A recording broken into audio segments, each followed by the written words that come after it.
Hi, and welcome to Tech Takeaways, the podcast taking the technology's largest challenges and chopping them down into little bite-sized chunks for you to enjoy. Delish. I'm your host, Jason Fitzgerald, and as ever, I'm joined by my dynamic co-hosts, Wayne Miller. Hi. And Paul Stringfellow. Hi, I'm already hungry. Yeah, tasty. And in this week's episode, we're joined by our special guest, Grant Caley from NetApp. Welcome. Yeah, thank you. Thank you for having me. Great to have you with us. So we've had a relationship with NetApp for, I think we worked out 16 years this year. So it's great to have you on the show. Welcome. Thank you. I think since we were babies. We're probably only this high, weren't we? First time working with NetApp. It did seem a long time ago, yeah. I'm sure you didn't have grey hair, actually, when I first met you, rather. Absolutely didn't. And don't be giving it away, because when this goes into post-production, all my hair gets made black again. Yes. So don't be giving that away. Yeah. No, it's great. I think I'm not sure where to start with this, really. We've had a great relationship with NetApp over the years, and I think it's fair to say that the storage systems from 16 years ago certainly aren't the storage systems that are being made today. And I think that part of the reason for that is because NetApp as a company have probably changed a little bit. So I think we probably want to get into that. But before we do, could you give an intro to the listeners as to who you are and kind of what you do with NetApp? Yeah. Well, I've been with NetApp for over 20 years now, so a very long time. At the moment, I currently do a kind of a chief technologist role, as well as managing a couple of our technical teams. So I get the delightful pleasure of talking to our customers and partners about the technology that we have, the solutions, and really why NetApp is still a great company today in terms of what we can do. Absolutely, yeah. So, well, I thought what might be interesting, because we've talked about, obviously, Grant, long-time NetApper. We've worked with NetApp for a long time. But actually, the one person who's new to NetApp and what it does is Wayne. So, what we thought might be useful here was to give Wayne the opportunity to ask all of the questions about NetApp that he's always wanted to ask, but was afraid to ask. It's very dangerous. Yeah, and we're going to kind of have an Ask Grant session. Okay. Go for it, Wayne, let loose. Yeah, so jump in. Jump in as the kind of the NetApp newbie. The first kind of question for me is just, a minute on NetApp, who NetApp are, where they've come from, where they are today, and maybe what the future looks like. Yeah, I mean we're quite an interesting company in the sense that we started over 30 years ago, 1992, and at that point in time, what we did was unified data storage for Windows file serving, Unix file serving, and then over those years we became multi-protocol, and we added SAN storage capabilities and latterly object into what we could do. But really, the biggest difference in terms of how NetApp transformed, because most people know us for those types of capabilities, was about 7 or 8 years ago, we decided to extend that same value proposition that we do into AWS, Azure, and Google as well, and really become kind of unified data storage, but not unified on one box, but unified across multiple clouds, across data centers, so that customers could manage their data on NetApp irrespective of where they decided to build their applications. If it was in the data center, it was in AWS, Azure, Google, etc. So that was the first kind of thing which we did. And that was really about making it easy for customers to manage data, but still have all the enterprise data features that they'd want, like business continuity, HA, all of these things that are important for customers. But then we kind of circled around that and thought, well, if we're doing that for customers, how can we add services that would really help customers manage their data better that sits on the platforms which we host? So we added things like data classification with our Blue XP classification product. And that's been really successful because that's around about optimizing data, looking at the security of data, looking at governance and compliance of data. And these are all really big topics for customers because as they look outside of the data center and into the cloud, they really struggle to think. They have to look at what they're doing with their data and what environments they're putting it into.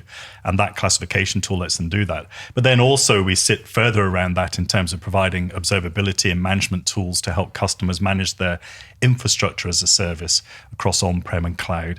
And then ultimately, and the last piece probably is really help them optimize the cost of delivering IaaS across on-prem and cloud. Because particularly when you move into the cloud, cost is one of the biggest detriments, I suppose, that customers run into as they realize how much those services are starting to cost them. Mm-hmm. So really, we've kind of expanded from that core of hosting data to extending it into helping customers host data across any environment, secure that data, build classification governance across that, and then look into how we do observability and cost optimization as well. So it's much, much more than the NetApp of yesteryear, really. And the type of customer that bought NetApp in, we say 92 versus 2002, 2000, is it still that same classification of customer, certain size, or does that change over the years as well? Yeah, I mean, our first target customers in 92 were the technical computing kind of market, because NFS was the first protocol we came out with.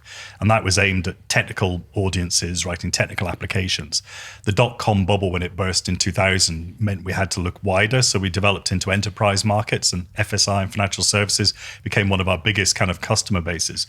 But now really what NetApp can do is, because our platforms can deliver all the way down to just 10, 20 terabytes of storage, all the way up to multi petabytes of storage, we can really position ourselves for any size of customer. So it doesn't actually matter what size the customer is, or even if they're looking at their own data center or looking at building into the public clouds, we've got a capability in each of those. So there isn't really a customer that we wouldn't be able to serve nowadays at any kind of any angle. Is there a kind of a minimum, we've got kind of SMEs that we work with up to 80, 100 employees, which we've got our MSP offering, and then we've got kind of our mid-markets, which, I don't know, in some cases 150 to 2,000. Yeah. Is NetApp's marketplace that mid-market to enterprise, or do you find organizations, I suppose it's not down to the user, it's down to the data and how they're using the data?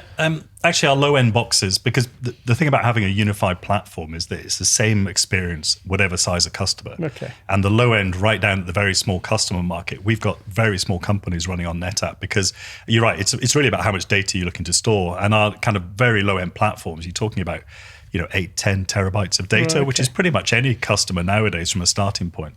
But we deliver the same experience across all the platforms. So that's one of the real benefits of NetApp, is that it doesn't matter if you're a very small customer, you can grow into a larger one or be a larger customer. You get the same capabilities, the same features and value out of wherever you are with the NetApp from a portfolio perspective. And I think that's just to add to that, I think it's a really interesting capability, isn't it? That idea of consistency. So actually, whatever you can do on-prem, you can do inside the public cloud. Yeah. And funnily enough, I mean, I actually had a meeting in the last week with somebody who does so it wasn't a NetApp customer of ours. They run NetApp on-prem, and that was part of the reason I was there. They were looking for somebody who kind of knew NetApp in the locality. And they were looking at migrating to the cloud. And actually, one of the things that we talked about was, do you realize all of the capabilities you're getting on-prem in terms of optimization, data optimization? So the things like deduplication, compression.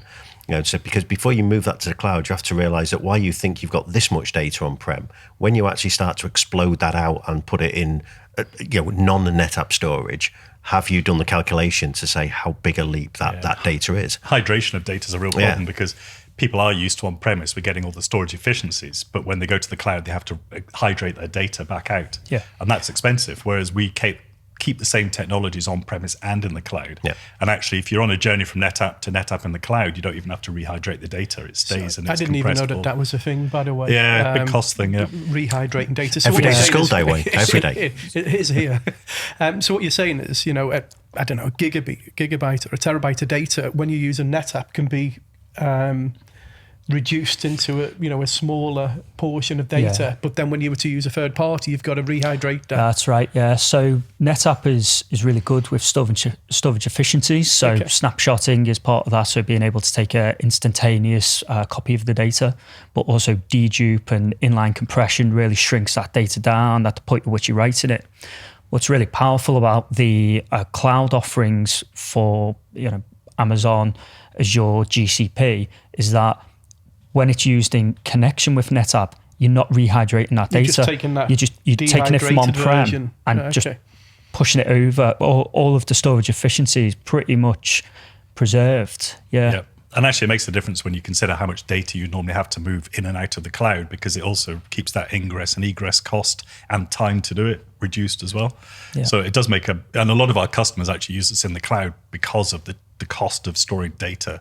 And if they can bring those reduction technologies in the cloud as well, then it helps them, significantly. Well, absolutely. And I think that leads on to kind of the question that was in the back of my mind, because I think it's easy, isn't it, to look at storage, and I think I've been guilty of this. In fact, I know I have, looking at storage and thinking, well, storage is boring, to coin a phrase from somebody I know.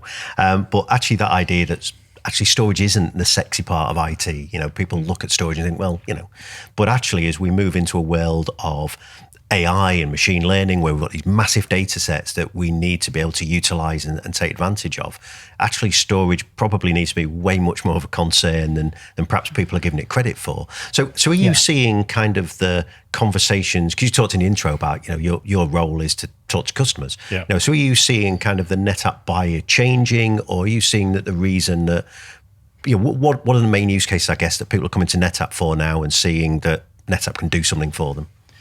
Yeah, I mean, traditionally it would have been your storage teams, your server teams. They were looking for storage on the back end. Now what we're seeing is much more the conversation is actually with transformation architects, because they're being tasked with building an environment across the data center and the cloud. And what they want to try and do is start to standardize at least layers they build on top of to make that simpler and more cost, you know, and more effective for getting to what they're looking to do. And obviously NetApp fits into that, because we can do the same in the data center, same in the public clouds as well. But equally now we're finding some of the audiences we're talking to around about AI, because AI is all about data. You know, data sits on NetApp. And if you can build an environment on premise in the cloud that means that you can flow the data to where you need it to process it for AI purposes, then you can get much faster. And the other factor with that as well is if you can integrate things like instant data cloning, instant snapshots, instant rollback of data, you can wrangle huge data sets for AI and actually get much more parallel activity going at a much kind of lower cost point and much faster point than you could otherwise. So the audience we're starting to talk to are now looking more at this layer of, well, how do we build this kind of pipeline of what we're doing on top? And the storage, which used to be considered just the dumb part of the equation, can actually provide a lot of intelligent API-driven value into that kind of pipeline and really help customers accelerate what they're trying to do. Yeah, I think that's quite important as well. You know, whenever we draw an architecture diagram, you know, we always draw the storage at the bottom and compute on the top. And because essentially storage is the foundational layer to anything that is built on top. And if we can add capabilities to the storage that other layers can take advantage of, then it's a force multiplier. One of the things that I've always found quite impressive is the NetApp waffle file system, being able to instantly recover very, very, very large data sets, you know, almost instantly. And when we look at ransomware, that has such a powerful impact, you know, being able to say, well, actually we're able to recover from ransomware quickly. Our recovery time is quite low. Yeah, no, it's a very valid point, because, you know, we've got technologies that can help you detect an attack, protect against that attack.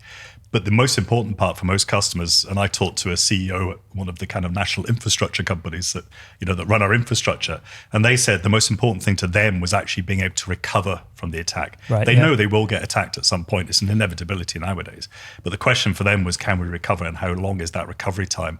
And the technologies that built into NetApp around about the clones and being able to roll back any size of data set within seconds and integrate that into a kind of a workflow means that they could recover from a ransomware attack, you know, and do that within a matter of minutes, you know, rather than days. And I guess it's the ability to be able to do that anywhere as well. So, you know, as long as we've got this kind of, you know, fabric of consistency across all of those locations, the ability that we can move that data efficiently and recover it into all those must be a huge benefit. Yeah, and actually in the cloud, that's one of the reasons a lot of people like the NetApp technology, because the snapshots in the cloud are often S3 based and not that fast in terms of the fast to take, but very slow to recover. Yeah. The NetApp technology doesn't rely on that, so you can still do the same thing. You can recover in seconds, whatever size of data set, for example, and that really does help customers do things differently. And NetApp have got some guarantees around that as well, haven't they? Whereby if the data is snapshotted on NetApp and there is a ransomware, there is a guarantee around that being able to recover, isn't it? Yeah, because I mean we've had ransomware guarantees in the market. Rubrik did one on the backup side. You know, they guarantee they can recover your backup.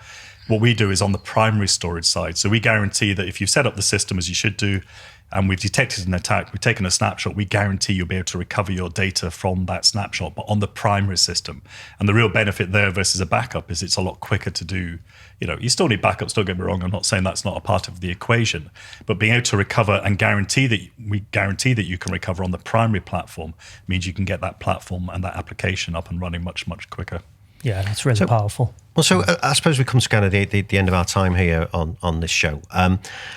we started off with Wayne not knowing that much about NetApp, and I know we've only kind of scratched the surface, but I suppose for Wayne or for anybody watching the show who maybe not familiar with NetApp, what's kind of 2 or 3 key takeaways that they should know about kind of NetApp today and the kind of problems you're solving? Yeah, I think the main thing is, NetApp are enterprise storage, but we do it not just in the data center, we do it in AWS, Azure, and Google. So you can build a standardized way to manage your data. But then now we also layer on security, ransomware protection, classification of data, because that's as important as storing the data and protecting it. And then also observability of the infrastructure you run your data on.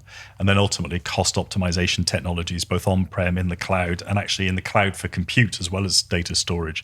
So we do a lot more than most customers would think. And if they're on a journey in any shape or form to use on-prem and cloud, or one or the other, then have a look at NetApp, because we can bring a lot of kind of really great features and capabilities to what they're trying to do. Absolutely. Well, look, I think that's a great place to end the episode on. Feels like it. Grant, thanks for joining us. Thank you. Thank you for having me. Yeah. To the audience, we hope you found that insightful. If you've not subscribed yet, there's a subscribe button on YouTube just below. We're available everywhere you get your podcasts. We'll see you next week. Take care.